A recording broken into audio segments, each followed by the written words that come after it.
Lots of things happening this week, so I needed a light game to give me my gaming fix I needed without the absolute dedication that games on occasion take. Right now, kind of doing my grocery list.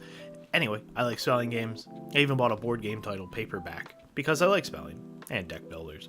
It reinforces that I am in fact smart, no big words, that I'm good at games. This week's game combines all of that and my most recent favorite animal, birds. Birdigo is a deck builder roguelike from apparently director John August, who I don't know who that is, Corey Martin, and Game Team 6. The game was released at the end of July for the PC and retails for only $10. A huge shout out to the developer and publisher for the key. I didn't know you knew I liked birds. Anyway, I really do appreciate it. Birds have to migrate, and funny enough, the only way to migrate is by using a deck of cards with letters of the alphabet on them. Birdigo is very upfront with what the player has to do.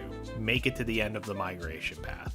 That is it. There are obviously obstacles along the way, and the only way to overcome them is with the skill of a good deck builder and speller. The gameplay loop is simple to understand. Spell words, get points, and abuse the multiplier as much as possible. The migration path is clear, with a set amount of spaces to complete and a set number of points to win the section. Along the way, there will be branching paths to permanent upgrades to help your birds along the way, like more words or discards in each section. Jump into a section to have the birds rest, and you draw a hand of lettered cards, vowels and consonants included but never guaranteed.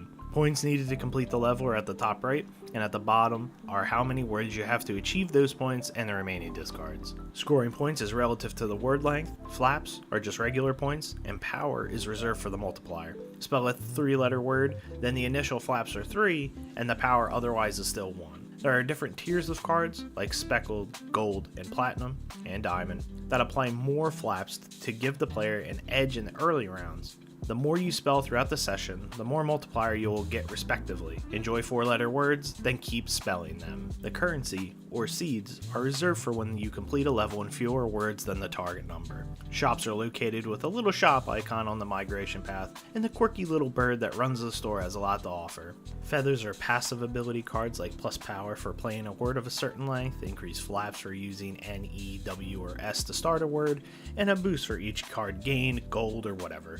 There are musical notes to purchase that gives the player a one-time boost, like converting a card into a random vowel, or converting a card to a specific rarity. I like the discovery factor in deck builders like Balatro because it makes you feel like you outsmarted the game, but the game wants you to think outside the box and exploit these combos. It was in a matter of minutes that I pieced together a noticeable combo to get a significant load of points. Now, my vocabulary is not that great, but it was enough to get me through a migration path or two. As you progress down a path, the game becomes more difficult, so being able to maximize the points is key to winning. There were moments during the first migratory path that I was exceeding the mandated points simply by spelling the word C. You know what they say, blocky burbs are the best burbs. The birds in Birdigo are adorable, and I love that they hang out while I play the game. I like the blocky textures and the clean environments. Environments are clean and colorful, nothing much to look at but some trees and water, and it's fine. I'm there to spell words and get big points. Nice elevator music plays in the background as I racked my brain trying to understand that I can't spell a word that has no vowels. Some quirky sounds are present here and there, but the sound design reverberates the casualness of the overall game.